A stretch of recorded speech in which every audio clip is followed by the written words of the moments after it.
21শে জুলাইয়ের তৃণমূলের ঐতিহাসিক সমাবেশ থেকে দলনেত্রী মমতা বন্দ্যোপাধ্যায় 2026-এর বিধানসভা ভোটের জোরালো বার্তা দিলেন। তিনি এমনও জানালেন, আমি বিশ্বাস করি 2026-এর ভোটে মালদার আমসত্ত্ব আমরা পাবো। এবারের লোকসভার নির্বাচনে মালদার দুটো আসনের একটা পেয়েছে বিজেপি, অন্যটা পেয়েছে কংগ্রেস, আর তৃণমূল সেখানে কোনো আসন জিততে পারেনি। তবে উত্তরবঙ্গে একটি মাত্র লোকসভা আসন কিন্তু পেয়েছে তৃণমূল, সেটি কোচবিহার জেলার আসন। তাছাড়া উত্তরবঙ্গে লোকসভার ভোটে সাফল্য নেই তৃণমূলের। তবু তো খাতা খুলেছে তৃণমূল। বিজেপি গত নির্বাচনের জেতা উত্তরবঙ্গের 7টি আসনের একটি খুইয়েছে বলা যায়। যাই হোক, তৃণমূল কংগ্রেস সব মিলিয়ে 29টি আসন পেয়েছে লোকসভা নির্বাচনে, আর রাজ্যসভায় 13টি আসন তৃণমূলের, যা মিলিয়ে দিলে 42টি আসন হচ্ছে। তাও কি কম? ফলে সেই জয়ের উল্লাস হিসেবে দিনের ধর্মতলা যেন জনারণ্য। বৃষ্টি থাকলে উপস্থিত লাখো মানুষের তাতে যেন কোনো ভ্রুক্ষেপ ছিল না।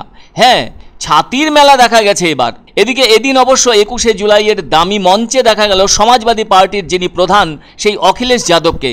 রাজ্যের মুখ্যমন্ত্রীর সাথে তার একটা ভালো বন্ডিং থাকায় তিনি এদিনের মঞ্চে যেন মধ্যমণি হয়ে উঠলেন। সেজন্য মুখ্যমন্ত্রী অখিলেশ যাদবকে ধন্যবাদও জানিয়েছেন। এবারের জয়ের গর্ব নিয়ে দলনেত্রী বললেন, আমি চাই বাংলার সঙ্গে গোটা দেশের সম্পর্ক ভালো হোক, যার সূচনা হলো অখিলেশের মাধ্যমে। উত্তরপ্রদেশে যা খেলা দেখিয়েছেন তাতে বিজেপির ইস্তফা দেওয়া উচিত ছিল। তিনি বলেন, দিল্লিতে ভয় দেখিয়ে যে সরকার তৈরি হয়েছে তার আয়ু কিন্তু বেশি দিন নেই। এত এজেন্সির ভয় দেখানো সত্ত্বেও লোকসভা নির্বাচনে ও বিধানসভা উপনির্বাচনে জিতেছি। তিনি বলেন, নির্বাচন কমিশনের পক্ষপাতিত্ব সত্ত্বেও আমরা জিতেছি। সিপিএম, কংগ্রেস, বিজেপির সাথে লড়াই করে আমরা জয় পেয়েছি। এবার তিনি বলেন, যত জিতব তত আমাদের নম্র হতে হবে। তাই আমি বিত্তবান চাই না, বিবেকবান চাই। উত্তরবঙ্গে আমাদের ফল খারাপ হয়েছে, আগামী দিনে আশা করব সমর্থন করবেন। মুখ্যমন্ত্রী বলেন, বিজেপি কোনোদিনই মানুষের জন্য কিছু করেনি, তাই আগামী দিন বিজেপির যাওয়ার পালা আর আমাদের আসার পালা, সেটা ভেবে তৈরি হন বলে দলীয় নেতা কর্মীদের উদ্দেশ্যে সতর্ক করলেন দলনেত্রী মমতা বন্দ্যোপাধ্যায়। আমরা লোভী হতে চাই না, মানুষের বন্ধু হতে চাই। তিনি বলেন, অন্যায় করলে আমি তৃণমূলকেও ছাড়ি না। দলীয় নেতা কর্মীদের উদ্দেশ্যে বললেন, মা বোনেদের আরও বেশি করে সম্মান দেবেন। মনে রাখবেন, এখন থেকে কোনো অভিযোগ যেন না আসে, অভিযোগ এলে ব্যবস্থা নেব। অন্যায় করবেন না, অন্যায়কে সহ্য করবেন না। বাংলার অস্তিত্ব রক্ষা করুন, আর বাংলা দেশের অস্তিত্ব রক্ষা করবে।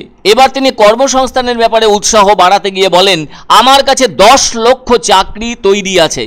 আন্দোলনে না পেরে মামলা করে নিয়োগে বাধা দিচ্ছে, তাই আদালতে আমাদের লড়াই চলবে। মনে রাখবেন, কারো চাকরি যাবে না, সুপ্রিম কোর্টে লড়াই চলবে। এবার তিনি বলেন, 2 কোটির বেশি মানুষকে ওবিসি শংসাপত্র দিয়েছি। স্বৈরাচারের বাঁধ ভাঙতে হবে। তিনি বলেন, দুর্নীতি ও সাম্প্রদায়িকতার কাছে মাথা নোয়াবো না। কেউ যেন লোভী বানাতে না পারে, সেটাই শপথ হোক। নির্বাচিত হয়ে পরিষেবা না দিলে সম্পর্ক থাকবে না। যতদিন বাঁচব ততদিন লড়ব। অসহায় মানুষ বাংলার দরবারে এলে আশ্রয় দেব। বাংলাদেশ বিষয়ে আমরা যেন কোনো প্ররোচনায় পা না দিই। যা বলার ভারত সরকার বলবে। কোনো পুরানো সাথী অভিমান করে ঘরে বসে থাকলে ডেকে আনুন। আর তৃণমূলে কেউ নেতা নয়, সবাই কর্মী। তাই খেলাও হবে, লড়াইও হবে। এদিন অবশ্য তৃণমূলের যুব আইকন অভিষেক বন্দ্যোপাধ্যায়ও ছিলেন 21-এর মঞ্চে।